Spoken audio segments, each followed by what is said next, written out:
Hello and welcome to the Gooner Talk, back again with you guys and girls for another episode of what is our raw reaction show here at the Gare du Nord in Paris.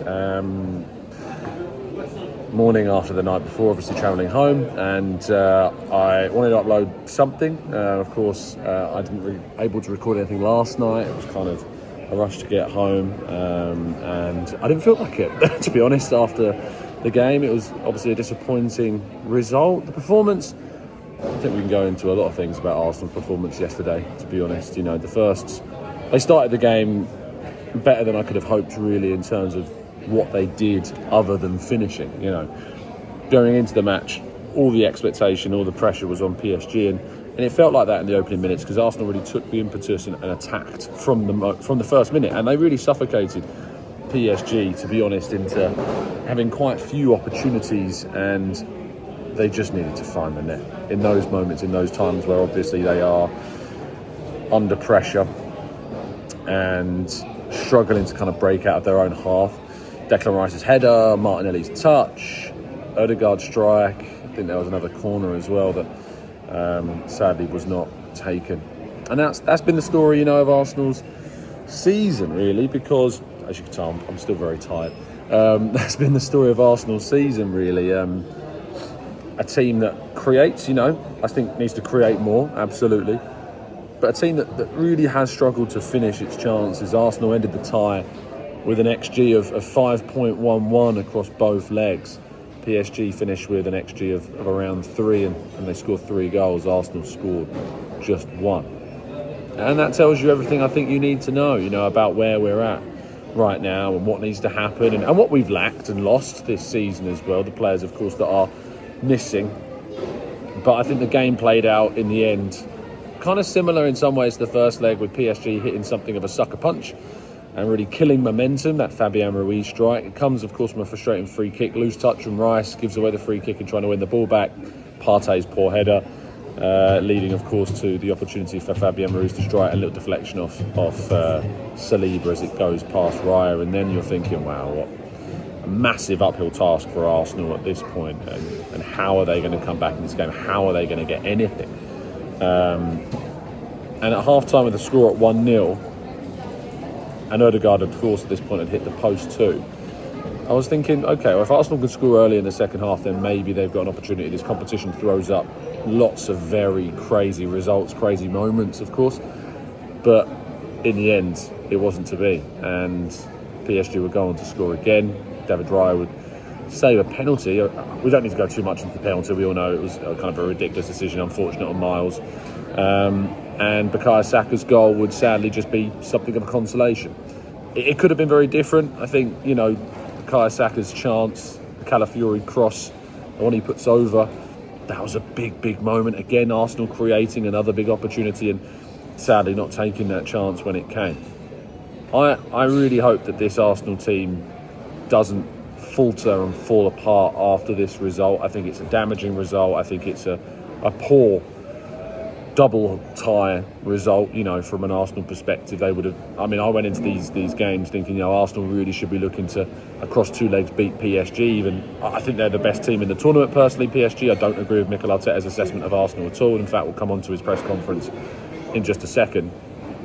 But I think there were some issues in the game that weren't really addressed quick enough. I thought Miles Lewis-Skelly had probably his worst game in an Arsenal shirt. Really difficult. You know, I'm not going to go in on the kid. He's 18 years of age, playing in the Champions League semi-final. What an achievement, what a season he's had. But it wasn't his best game.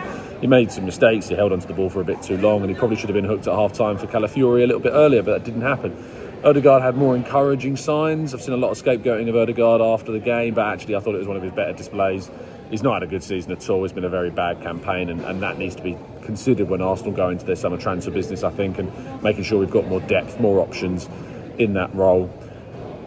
We started a Champions League semi-final with Mikel Merino as our centre-forward, and we would have started him in the centre-forward position in the first leg had it, of course, been that Partey was indeed available for that first leg. And I think that tells you something about not just, of course, the bad luck that Arsenal have had with injuries, but on top of that, the squad building, planning, the execution of what we want to do as a club in the transfer market. And I think that January window in particular has come back to haunt us here. There was a failure of a January window without doubt. No signings made, nothing done, really poor. And the summer, of course, as well. Only Mikel Merino started of any player that was signed in the summer.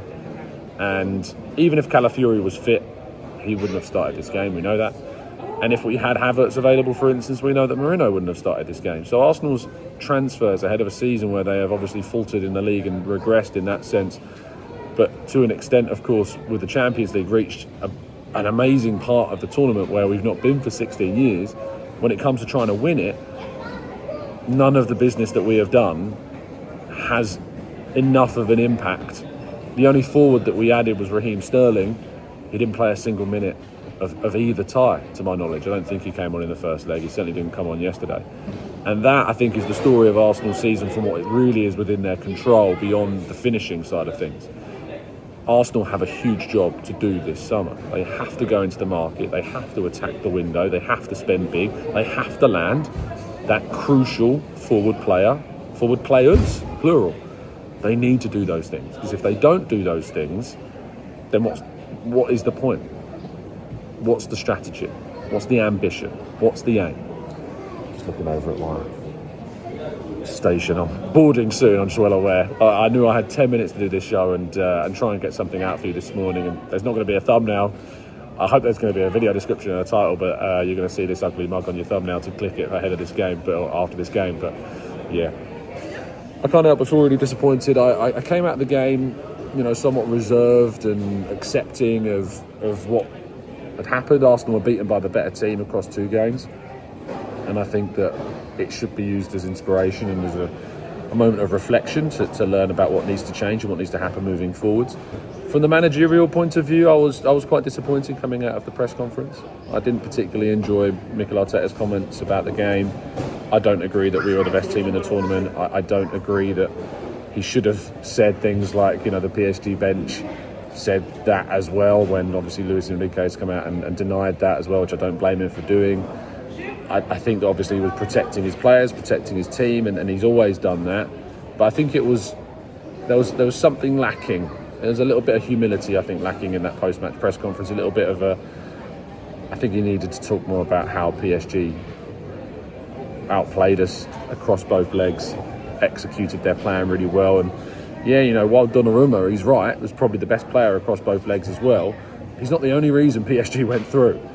PSG went through because they've got great attacking depth, they've got quality, they took their chances, they didn't make critical mistakes like Arsenal did, they didn't waste the opportunity when it fell to them.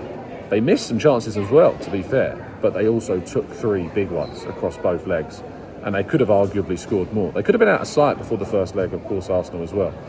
So from that perspective, I think Arsenal, of course, will be, Mikel Arteta in particular, will be frustrated that he didn't do more here. I think he'll be frustrated that he doesn't have the players there that he would have wanted to have had. But even if Arsenal had Havertz and Gabriel, there's no guarantee that they win this game.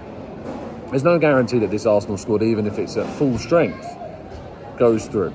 And that's a credit more so to the PSG squad that we came up against, more so than, a damning indictment of Arsenal. But what is damning, as I've gone back to and I go back to again, is that there are gaps, there are shortcomings, there are things that need to change, and that has to happen in the summer. I'm going to be very honest with you, I'm not looking forward to these last 3 games of the season. I think it's a really difficult mental challenge now for Arsenal to go to Liverpool next. I mean, if there's one place you don't want to go, it's the Champions, to do a guard of honour. Puts things into context maybe, but that Mikel Arteta press conference on Friday is going to be a very interesting one. He would have had time to reflect and take everything in, and maybe he'll have some different words to say. We will find out. Of course, you can follow all of those updates on the football.london website, of which you can get some more of my thoughts about the game, of course, as well there. I wrote a piece yesterday about chance creation and finishing, and which of the two really is the most glaring area that Arsenal need to improve in. And I think that it is quite clear that while Arsenal do create chances, and while they can certainly create more, it is the taking of those chances for me that continues to be the biggest issue. That XG of 5.11 across 2 legs where you've scored 1 goal is significant. It's telling, it's damning. And I think that Arsenal know that. Declan Rice, I heard his press conference or his interview after the game with TNT, I think it was, where he talked about, that they didn't take the chances that came to them when they did come. And that's been the story of a lot of Arsenal seasons, particularly in the Cups. You think about the FA Cup, they went out to Man United, missed loads of chances, missed a penalty. The Newcastle United semi-final as well, the massive missed chances in the first leg at the Emirates, they didn't take. Newcastle took them, went on, won the tournament. If Arsenal are going to go on and be a successful club under Mikel Arteta and win trophies, then they need to go into the market, and I know I've said this about 5 times this video, but that's because it's accurate, that's because it's true, that's because it's the reality. Arsenal need to go into the market in this upcoming transfer window and add a Declan Rice level player in the forward line that makes a statement, that says, you know, we're not sitting on our laurels, we're not happy with what we've got, but we want to take the emphasis, we want to go forward with it. Right, there's your 10 minutes. I promised I'd bring you a show. I've brought you a show. I'm going to go catch the train, finish my shift, and try not to think about Arsenal for a little while. Stay safe, stay well, stay happy and respectful, of course, as always. Thank you so much for listening. Thank you for your patience as well. And if you need to take a break, take a break. If you want to stick with us, thank you so much. I appreciate it. And I'll be back with you tomorrow morning, bright and early, 8 a.m, to discuss everything Arsenal and more. Thank you so much for listening. And as always, up the Arsenal.